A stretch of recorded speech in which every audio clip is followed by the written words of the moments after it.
Diz assim o texto: o Senhor viu que a perversidade do homem tinha aumentado, e que toda a inclinação dos pensamentos do seu coração era sempre e somente, diga comigo, sempre e somente para o mal. Olha o que Deus está dizendo. Eu estou olhando, Ele está olhando para a terra. Ele está dizendo: a perversidade do homem cresceu.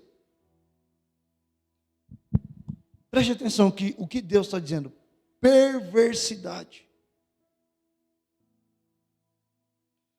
No dicionário, significado de perversidade: ação perversa, corrupção, depravação.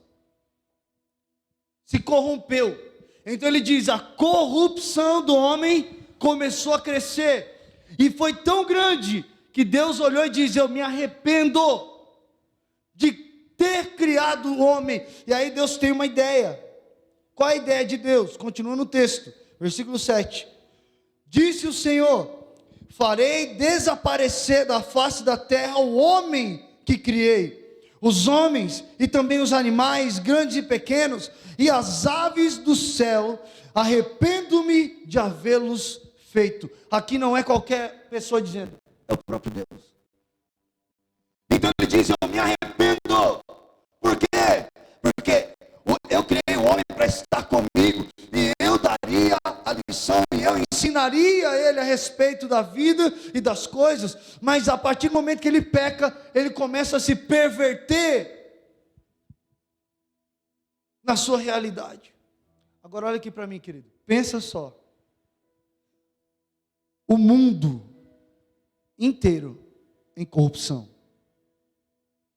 Preste atenção. Nós estamos no Brasil, nossa realidade.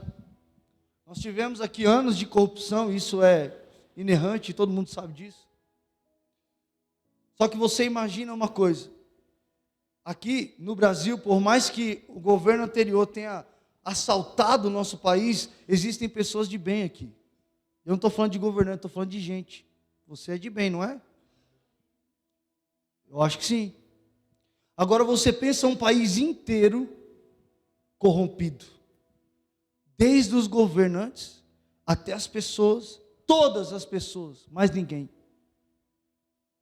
A corrupção tomou conta da população, daquele povo. Aí Deus olha e fala: não tem como, eu vou ter que destruí-los. Mas há um detalhe muito importante. Versículo 8, Mateus capítulo 6, versículo 7. Gênesis 6, 8.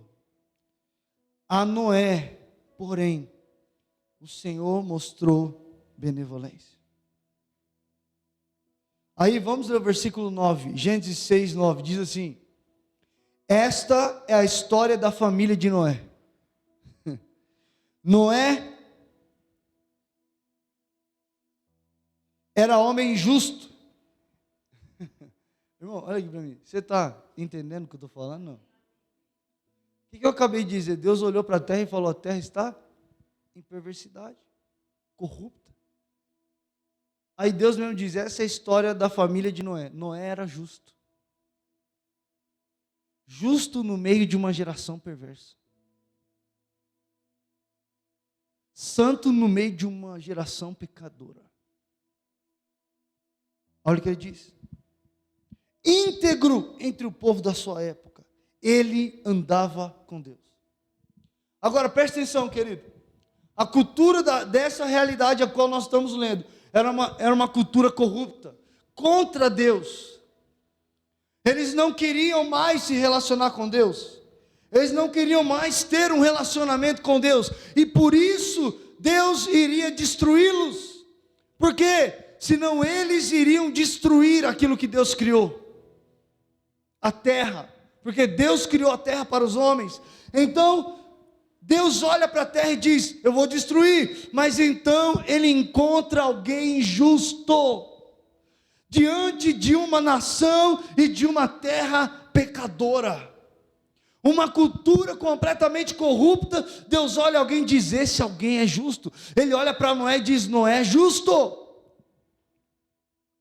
E então você conhece a história, Deus dá a planta da arca para Noé, e enquanto toda a terra estava em corrupção, querido, é isso que eu quero que você entenda, não é meia dúzia de gente, amém? É meia dúzia de pessoas? Não, era uma multidão de pessoas que estavam bebendo, fazendo farra, fazendo festa, que Deus o quê?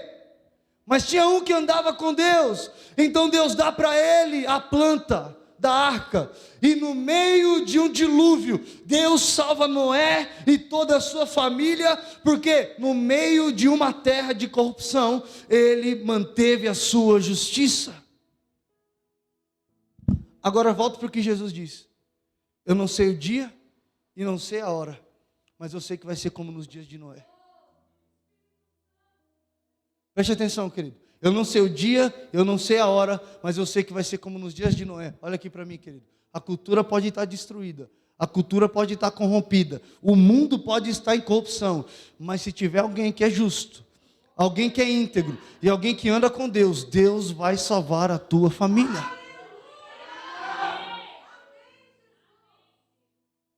Não, vou dizer isso de novo porque você não entendeu.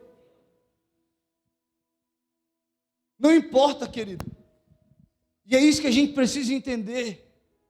Não é porque lá fora há uma corrupção generalizada, e a corrupção não é do governo somente, é em todos os lugares, em todos os ambientes, há um jeitinho, há uma coisa que a gente tem que falar, não, dá para fazer isso, dá um quebra aqui, dá um quebra ali, isso são pequenas corrupções, não quer dizer que nós temos que ceder a isso. E eu começo a ver na Bíblia, e quando eu li essa passagem, o próprio Jesus dizendo, vai ser como os dias de Noé. Eu falei, eu preciso entender o que aconteceu. Noé, no meio de uma geração corrupta, manteve-se íntegro. Noé, no meio de uma geração que estava bebendo, farreando, andava com Deus. Não é, querido, muita gente se justifica os seus erros, as suas falhas, os seus problemas, por onde eles estão e pela geografia que eles estão. Não, eu estou assim porque eu nasci aqui, eu vivo desse jeito porque eu nasci nessa família. Isso é justificativo de gente que não quer mudar, porque não importa o ambiente, Deus nunca vai deixar você sem uma oportunidade de manter a sua integridade. Não é porque eu estou num ambiente que é corrupto, que eu também sou. Não é porque aqui no Brasil a corrupção é plausível e aplaudida, né? Porque estão querendo até colocar um corrupto para se candidatar, que eu vou me corromper também. Querido, sabe o que eu começo a ver? Que Jesus também falou e disse, a própria palavra de Deus vai nos dizer isso, que os últimos dias serão também como os dias de Elias. E o que aconteceu com Elias? O único que se manteve, único não, tinha mais 7.000, mas naquele momento ele se manteve de pé, no meio de uma geração que adorava Baal. E sabe o que eu penso? Que isso é Deus olhando para a gente dizendo, igreja, alerte. Alerta, liga o pisca-alerta, igreja.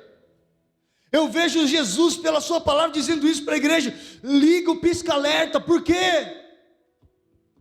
Porque os dias que vão anteceder a volta de Jesus, são os dias em que a corrupção vai ser praticamente liberada.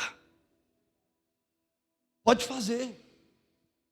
Por isso que Jesus disse, eu vou vir quando muita gente estiver celebrando, festejando, não vai acontecer nada. Porque ele diz, o dia do Senhor virá como um ladrão. Irmão, olha aqui para mim.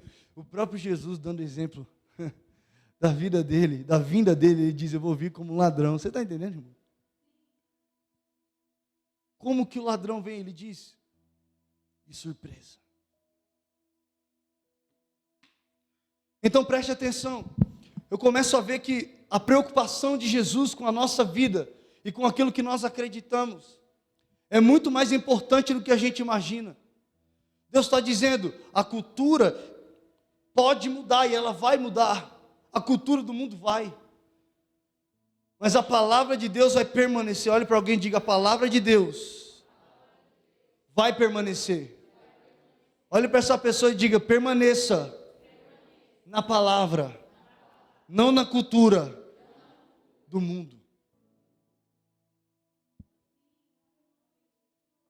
Nós precisamos entender como igreja que a cultura do mundo sempre vai contra a cultura do reino. É contramão, é contramão. Nós vamos olhar para a vida de Ló, e nós vamos ver que Ló está em Sodoma e Gomorra. Agora preste atenção, por que Deus destruiu Sodoma e Gomorra? Por que Deus disse: eu vou matar tudo isso, eu vou destruir? Porque a corrupção tomou conta deles. A corrupção tomou conta, eles começaram a ceder. Olha aqui para mim, querido, presta atenção. A preocupação de Deus conosco é: você não pode ceder. Deus está olhando para a igreja nesses dias e dizendo: eu não quero que vocês cedam.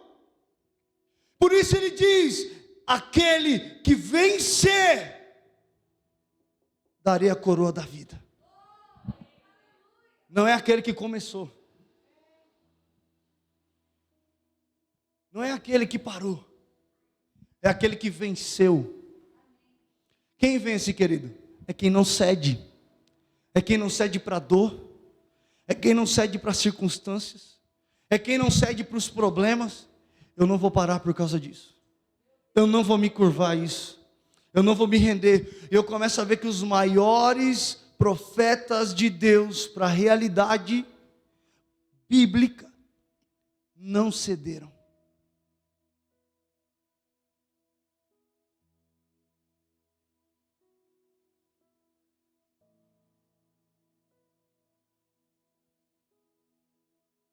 Sabe o que Deus está olhando para nós nesses dias e perguntando? Será que você vai ceder? A Bíblia diz que os últimos dias foram abreviados, porque senão até os escolhidos iriam se perder. Você está entendendo, querido? Algo que pode acontecer. Olha aqui para mim. Coloque a mão na sua cabeça. Diga assim: Senhor Jesus, alerte a minha mente quando a cultura do mundo tentar contra a cultura do teu reino na minha vida. Guardo o meu coração e a minha mente no Senhor. Queridos, nós como igreja precisamos, porque há uma cultura se levantando aí. Principalmente nesses dias há uma cultura que está se levantando, e que a gente começa a perceber que vai na contramão daquilo que Deus está dizendo. Vou dar um exemplo aqui, a respeito do aborto. E a gente começa a ver cristãos começando a ceder para isso. Agora pode. Sendo que o próprio Deus diz que a vida é Ele que dá. É Ele que dá. E a gente começa a ver alguns cristãos abrindo algo que Deus não falou para abrir. Não, peraí, agora pode. Não, mas e nessa situação aqui? Não, mas e nessa? A gente quer justificar o que não dá para justificar. Tirar uma vida. Ninguém tem direito disso. Mas isso parte de um princípio maligno que tem governado as mulheres do mundo. Não vou dizer que é da igreja, porque aqui quem governa é o Senhor. Mas as mulheres de lá fora, muitas delas, cedendo para um tal de feminismo. Isso partiu deles. Meu corpo, minhas regras. Não, a gente tem que ter o mesmo direito dos homens. Não, a gente tem que fazer isso. Não, a gente não pode ceder. Quem diz que a gente tem que ser dominada? Um princípio e uma cultura que nasceu no coração do inferno contra a igreja do Senhor, que prega completamente o que a Bíblia diz. E alguns crentes dizem: não, a gente tem que ter mesmo. O início do feminismo, se você for olhar e ver, foi algo bom. Porque as mulheres não tinham direito de voto. E isso elas conseguiram. Isso vocês conseguiram naquele momento. E valeu. Só que naquele momento era algo bom, começou a se perverter. Quando achou, não. Que a palavra de Deus diz, e se você for a fundo, você vai ver que eles não aceitam o que a Bíblia diz. Porque não compactua, querido. Então há uma cultura que está vindo aí, e que está tentando se infiltrar dentro do coração da igreja. Não só a respeito disso, eu queria ter 3 horas para falar aqui. Mas não só também o feminismo, mas também com o machismo. Ambos são problemas, são um erro. É um erro. Também quanto outras coisas, mas nós começamos a ver em relação ao divórcio, irmãos, o que a gente tem visto de gente dentro da igreja. Não, eu vou separar e eu vou casar de novo. Não tem problema. Não, querido, a cultura está tentando tirar o que é fundamento bíblico. O mundo está tentando tirar o que Deus estabeleceu como verdade. É um casamento. Quem dá a vida sou eu. Deus disse para Jeremias: antes de você nascer, eu já sabia quem você era. Ei, você está entendendo? Antes de você vir, eu já te conheci. Ou seja, querido, antes de qualquer criança ser gerada, Deus foi que deu a vida. Não importa. Mas a igreja tem que ser resposta para isso. Como? Declarando: eu creio no que a Bíblia diz que eu devo crer. São como os dias de Noé, e a gente não pode se calar diante dessa realidade. Não, a igreja não pode entrar em algumas áreas, a igreja não pode se envolver, a igreja tem que pregar sobre fé. A igreja não pode entrar em política, a igreja não pode falar sobre política. Por quê? Porque é um problema. Então há um problema bíblico, porque José foi governador, Davi foi rei, Salomão foi rei, Josafá foi rei, e Jesus é rei. Então a gente precisa, não, crente não tem que falar de política, então a gente está alguma coisa errada, porque Daniel estava do lado do rei, conselheiro do rei. Então a gente precisa entender, querido, que a cultura está tentando tirar da gente, roubar de nós o que a Bíblia já determinou. Deus colocou Moisés dentro da casa de Faraó. E quando Paulo está saudando os irmãos da igreja, ele diz: e eu saúdo os irmãos que estão na casa de César.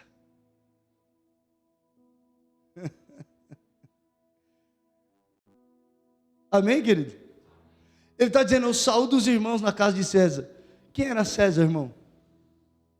Um pouquinho de história. Quem era César? Imperador de Roma. Imperador é um cargo religioso ou político? Quem estava lá dentro da casa de César? Não é dentro do palácio, não, é dentro da casa. Não é dentro do gabinete, é dentro da casa. Por quê? Porque Deus quer nos colocar em lugares estratégicos. Por isso que Deus diz: eu coloquei você como cabeça e não como cauda.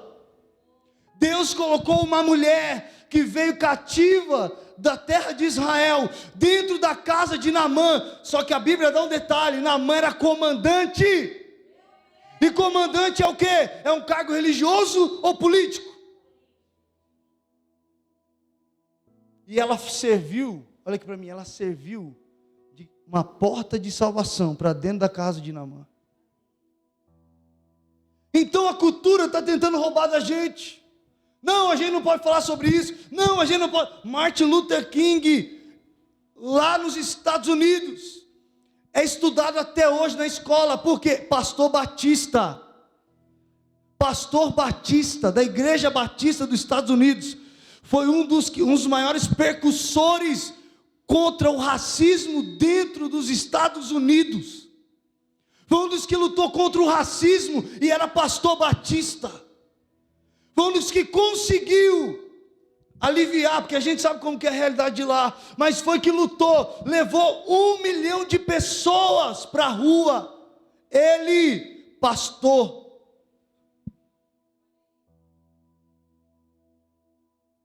Agora a igreja quer se calar. Na realidade, a igreja quer se omitir da responsabilidade.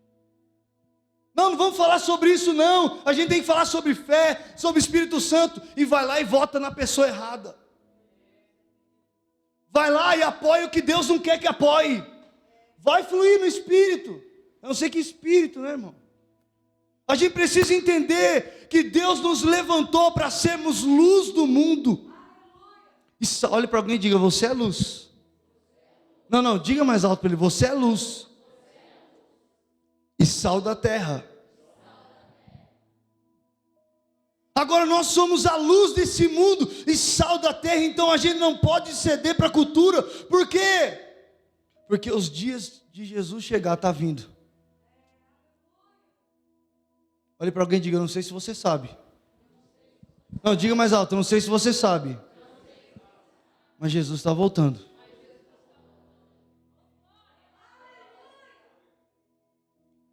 Agora, bispo, o que eu tenho que fazer? Você não pode ceder. A cultura pode determinar. E olha aqui para mim, querido, vai chegar o dia que nós vamos ser colocados contra a parede, pastor. Ou você continua servindo esse Deus, ou você cede. Ou você serve esse Deus, ou você deixa a gente pôr uma marca em você. As pessoas: não, a marca da besta é vacina. Para, querido, você leigo, pelo amor de Deus. Não, a marca da besta é vacina. Não vou tomar vacina porque vou virar uma besta. Não, irmão, fica tranquilo. Não, vou tomar a vacina não, porque a vacina é a marca da besta. Irmão, para. Não, porque é no braço direito. Ô, irmão, pelo amor de Deus. A BCG é obrigatória e ela não é a marca da besta, irmão. E olha que fica uma marca, né? Não, querido. A marca da besta é algo que vai ser, você vai ter o poder de decisão. Fica tranquilo. Marca da besta você só vai receber se você não ceder. Ou melhor, se você ceder, perdão. Se você ceder. Não, tá bom. Aí você vai consciente. Olha para alguém e diga: vai ser consciente. Não é inconsciente não, fica tranquilo. Pode tomar vacina. Não tomou, vai lá e vai tomar. Porque ela não é a marca da besta não. Você vê como que a gente perece ainda por falta de conhecimento, irmão? E a questão hoje na nossa vida como igreja é: a gente está começando, e Deus está falando muito forte isso no meu coração. Em algumas coisas a gente começa a abrir. Quando você abre para algumas coisas, o diabo começa a encontrar lugar para outras. Então, esses temas que eu falei aqui são temas básicos e pequenos. Diante daquilo que a gente vê em Sodoma e Gomorra, porque a Bíblia diz que os anjos estavam dentro da casa de Ló. Olha a que nível chegou a corrupção humana. E a Bíblia diz que os últimos dias também seriam como Sodoma e Gomorra. Lê um pouquinho a Bíblia. A Bíblia diz que os anjos foram na casa de Ló avisá-lo para sair. E os homens que estavam ali começaram a bater na porta e dizer: nós queremos ter relação com esses homens aí. Eles queriam invadir a casa de Ló. Olha a tamanha corrupção que havia em Sodoma e Gomorra. Mas Abraão orando, dizendo: Deus, se tiver um só fiel lá, o Senhor livra ele. Ele falou: se tiver alguém, eu livro. E olha que interessante, por mais erro que Ló tinha, Ló era o único que estava lá dentro. No meio de uma cidade, no meio de um povo que estava em corrupção, ele foi o único que foi salvo. Você está entendendo que Deus tem um negócio com quem não cede? Você está entendendo que Deus tem um negócio com quem fica com o pé cravado no chão? Eu não vou ceder. Eu não vou abrir mão. Esses são os dias que mais nós temos que ler a Bíblia, querido. Esses últimos dias que nós temos vivido são os dias que mais nós temos que ler a Bíblia para entender o que é que Deus está falando nesses dias. Eu não posso, peraí, não, bispo, agora a moda é isso aqui. Não, peraí, mas querido, a moda é isso aqui. A nossa cultura é a cultura do reino. Coloca a mão no teu coração e diga: a minha cultura é a cultura do reino. Diga mais alto: a minha cultura é a cultura do reino. Agora, querido, o que nós temos vivido hoje, eu já vou entrar para a segunda parte da mensagem, é uma outra realidade, uma outra cultura se levantando, uma cultura do ódio, né? A gente tem visto isso também se instalar aqui no Brasil, principalmente, com a polarização que há política e econômica no Brasil. Mas o que nós precisamos entender aqui, presta atenção, é que nós não precisamos defender alguém. Eu não preciso defender um governante, eu defendo princípio. Eu não preciso defender partido político, eu preciso defender princípios. Diga comigo: os princípios, diga mais alto, os princípios são mais importantes do que os partidos.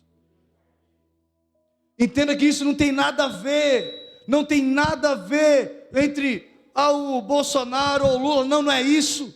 Tem a ver com princípios bíblicos e com o entendimento que Jesus está voltando e eu preciso me preparar. Agora, a realidade é essa que está acontecendo no mundo, há uma cultura de ódio. Agora eu quero entrar na segunda parte. O que Deus diz a respeito disso? O que Deus fala a respeito dessa cultura? Ele está dizendo: não ceda, não abra mão, não se curve diante dessa realidade. A Bíblia diz que Sadraque, Mesaque e Abednego foram colocados na parede. Eu falei isso semana passada, retrasada. Ou vocês se curvam, ou vocês vão morrer. E sabe o que Deus falou aqui para mim, lendo essa passagem? Os últimos dias serão assim. Ou você vai se curvar. Você está entendendo, querido? Será que você está disposto a ir até o fim por Jesus? Será que você está disposto a ir até o fim pelo que Jesus tem falado para você, pelo que Jesus determinou sobre a nossa vida? Agora, se a cultura do mundo está aí tentando influenciar, nós vamos, preste atenção, querido, nós não seremos influenciados pela cultura, nós que vamos influenciar a cultura. Não, eu vou dizer isso de novo, você não vai ser influenciado, você vai influenciar a cultura onde você está. Porque esse é o princípio. O que a cultura do reino diz?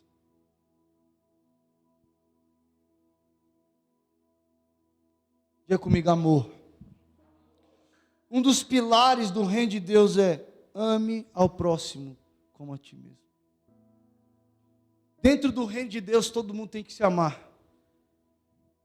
Todo mundo tem que demonstrar o amor. O apóstolo João, escrevendo sua carta, ele diz o seguinte: assim como Cristo amou a sua igreja e deu sua vida por ela, você também deve fazer isso pelos seus irmãos.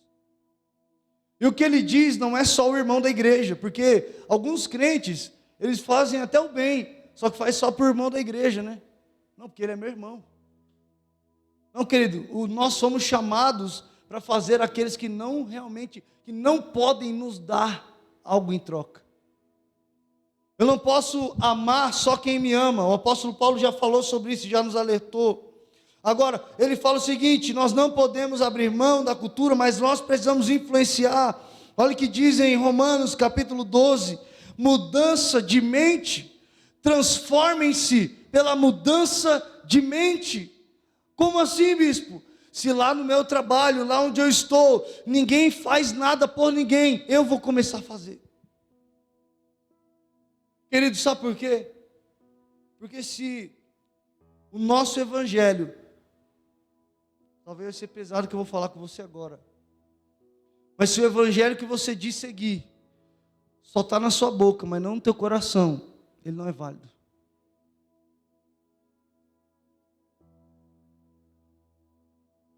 Como assim, pastor?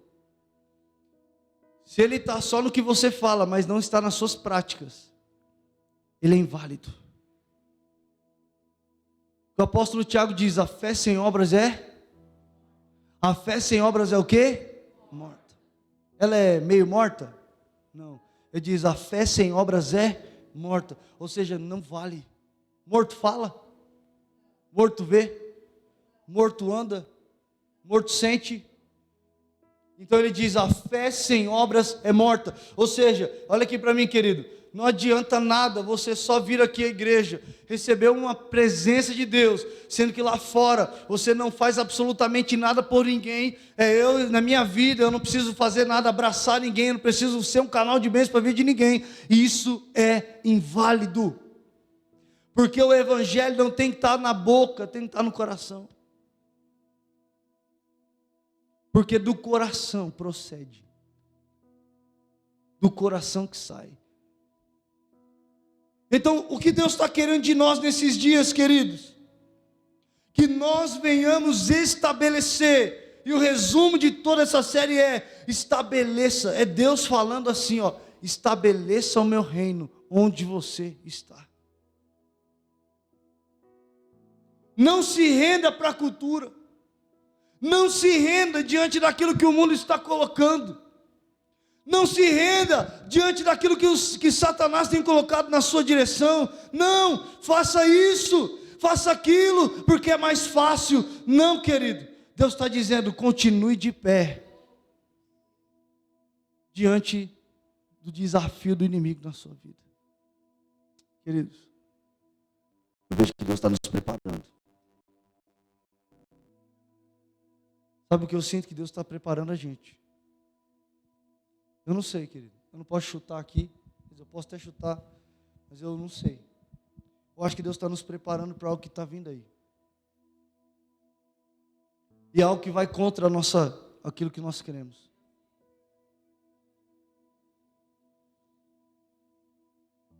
E se você se calar, você não pode se calar. Você não pode se calar.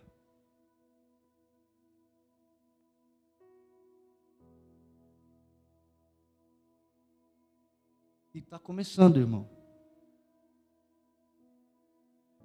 E está começando. Preste atenção.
E a pergunta que nós devemos responder é: eu vou ceder?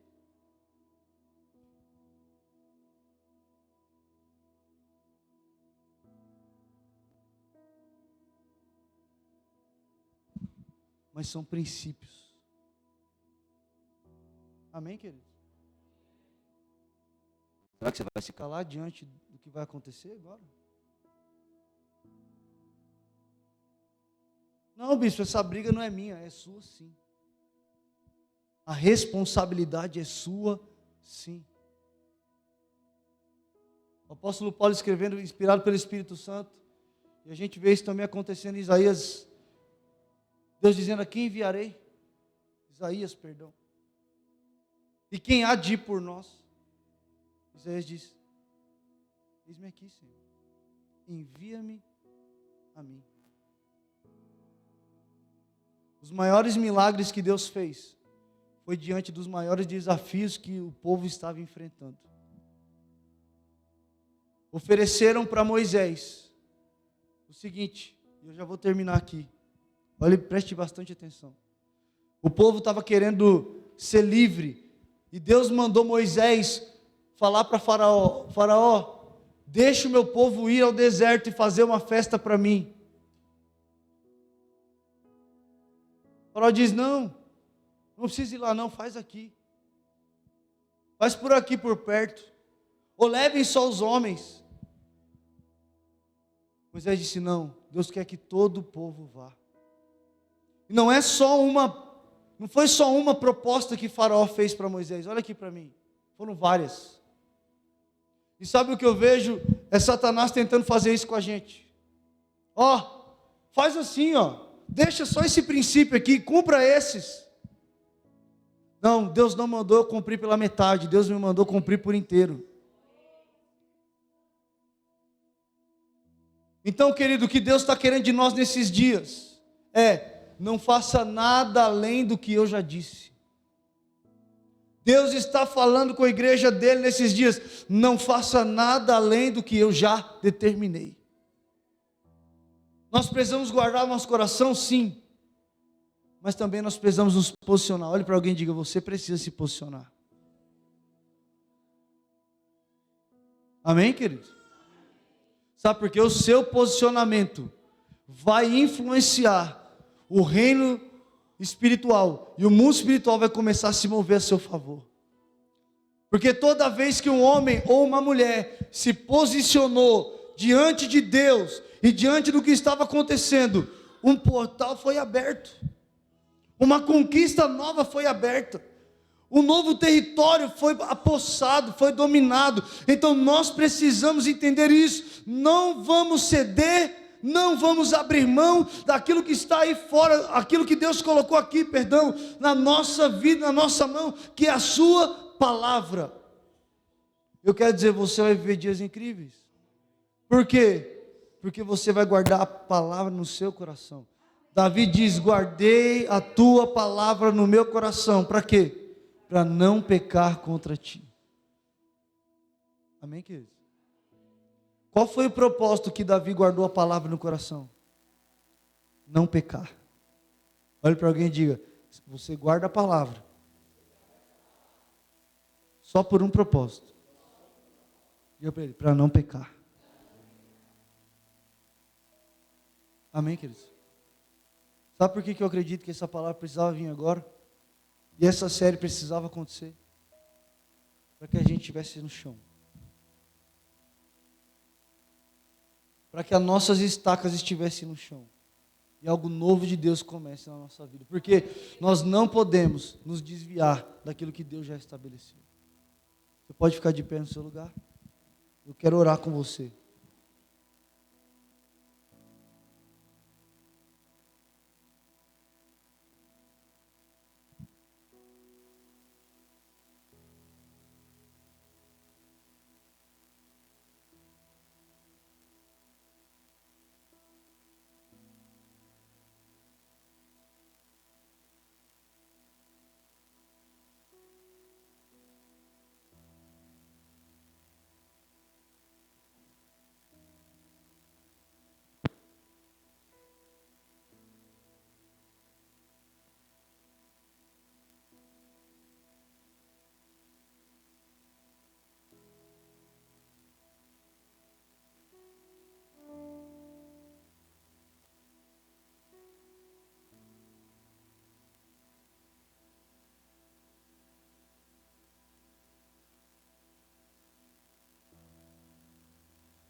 Você já entendeu a palavra, irmão? Com isso mesmo, começa a orar. Peça para que Deus guarde seu coração nesses dias. Porque o diabo quer, querido, que a gente ceda, para que os nossos filhos sejam tomados. Mas ele já caiu do cavalo, porque os nossos filhos é do Senhor. Ele já caiu do cavalo, porque a nossa herança é do Senhor. A nossa casa é do Senhor, nós não vamos ceder. Nós não vamos abrir mão. Eu quero que você feche seus olhos e comece a orar, querido. Mas não somente, só mais uma oração. Você vai fazer guerra espiritual agora. Você vai começar a orar e dizer: Deus, eu não vou abrir mão. Eu não vou negociar. Eu não vou negociar a tua palavra no meu coração. Vamos, comece a orar no seu lugar. Isso.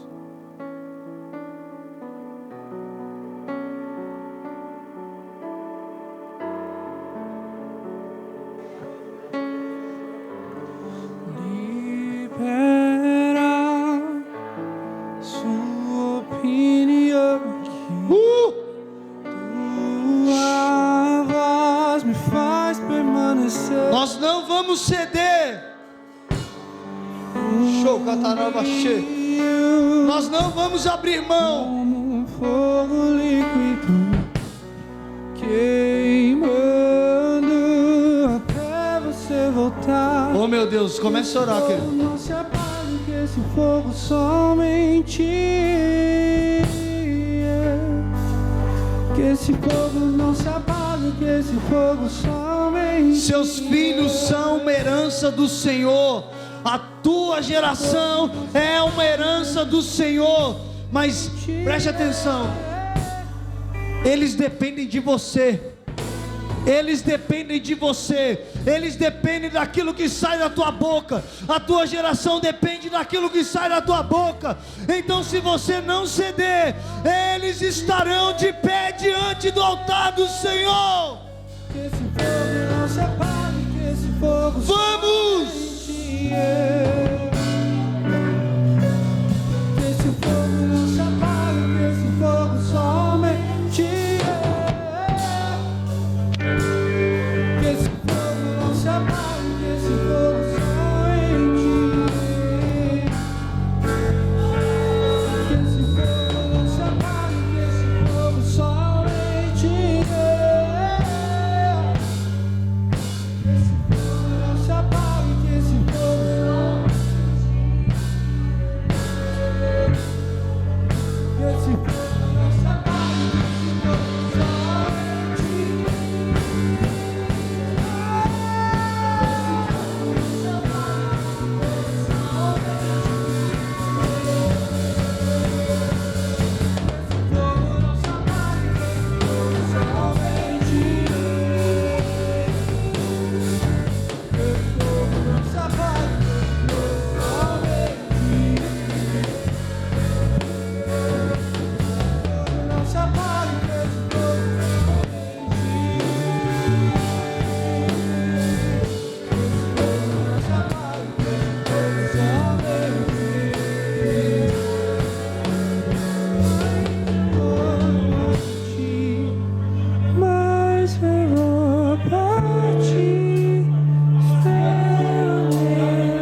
Pega suas mãos.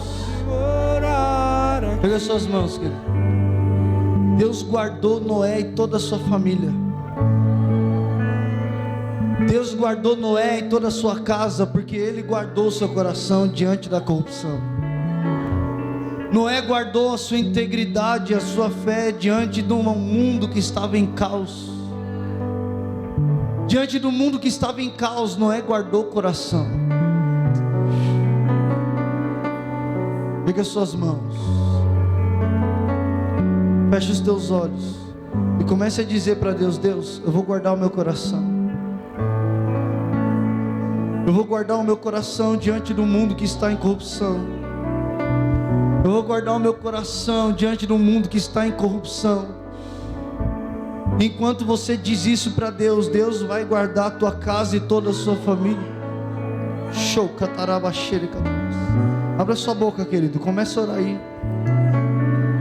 Comece a pedir: Deus, guarda o meu coração, guarda a minha vida. Porque enquanto você guardar o seu coração, a sua casa também estará guardada. Oh, cheio. Sabe o que o diabo quer? É inverter a tua visão.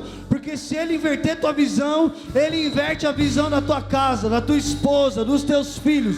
O que o diabo quer é corromper você. Porque se ele corromper você, ele corrompe seus filhos e corrompe a sua casa. Mas eu quero dizer, você não vai se render diante da cultura. Você não vai se render. E Deus irá guardar a sua casa. E era lindo assim, e era lindo assim. Eu abro a minha casa, pode morar. Isso! Pode morar.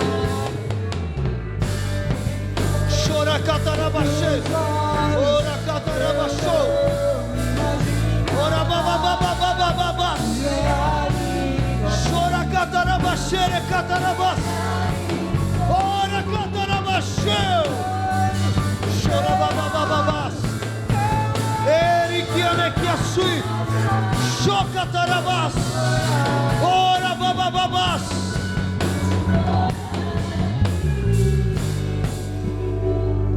Irmão, por isso que Deus está falando isso esses dias. Ele está falando: não se corrompa, igreja. Sabe por quê, querido? Porque os nossos filhos dependem da visão que Deus nos deu. Eles dependem daquilo que Deus deu para nós. O seu filho vai ver o que você vê.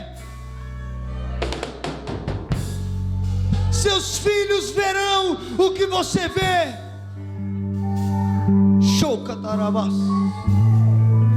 E Deus está falando: não perca a visão do que eu te dei.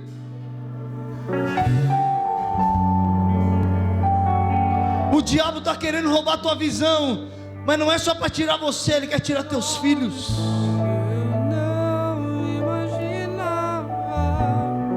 Pega sua mão, querido, começa a guerrear contra isso. Começa a liberar decreto e diga: na minha vida não, Satanás. Vamos.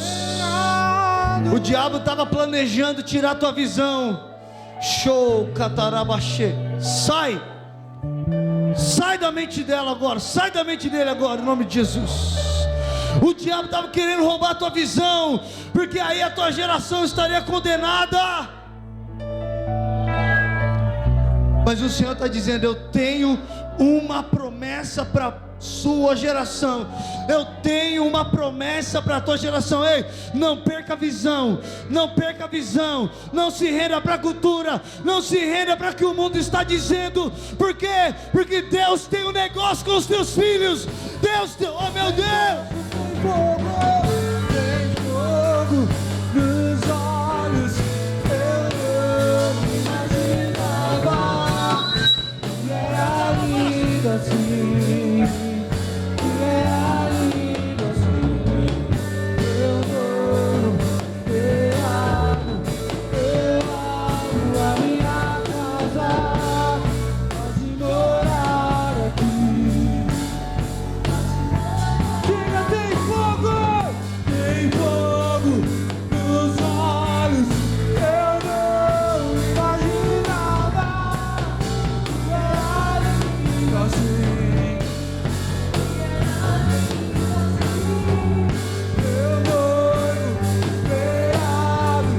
eu abro a minha casa, pode morar aqui. Coloquei as minhas vestes brancas, estou só te esperando.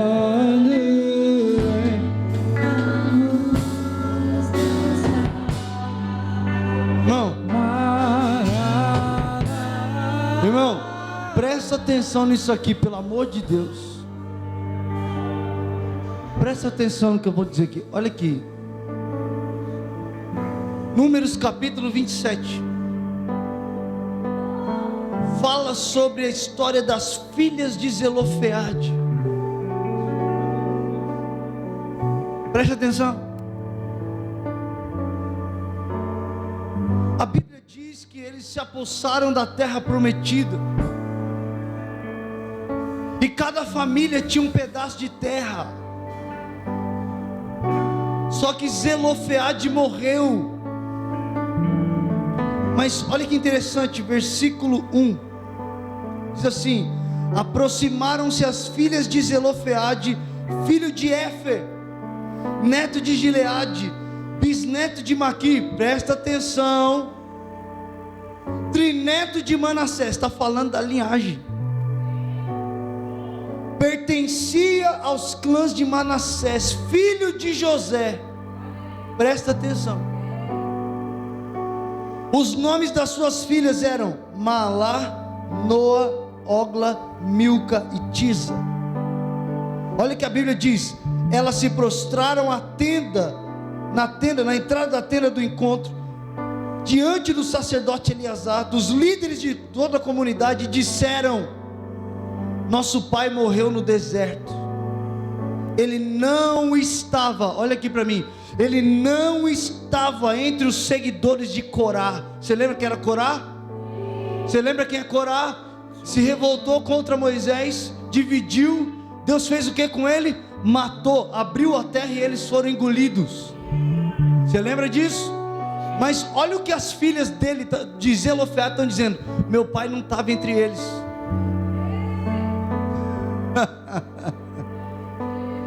Ele não se rendeu.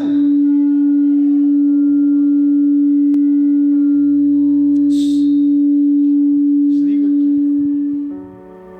Ele não se rendeu. Preste atenção aqui, ó.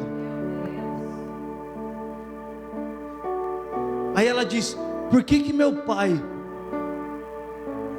deveria morrer sem que a sua propriedade seja passada para nós? Em outras palavras, sabe o que ela está dizendo? Meu pai não se corrompeu. Por que a gente não tem o direito da terra? Aleluia! Você não entendeu ainda, irmão?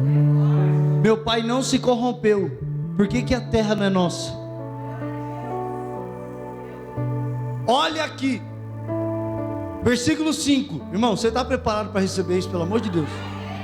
Versículo 5 de número 27. Moisés levou o caso perante o Senhor, e o Senhor lhe disse: as filhas de Zelofeade têm razão. Você lhes dará propriedade como herança entre os parentes do pai delas, e lhes passará a herança do pai.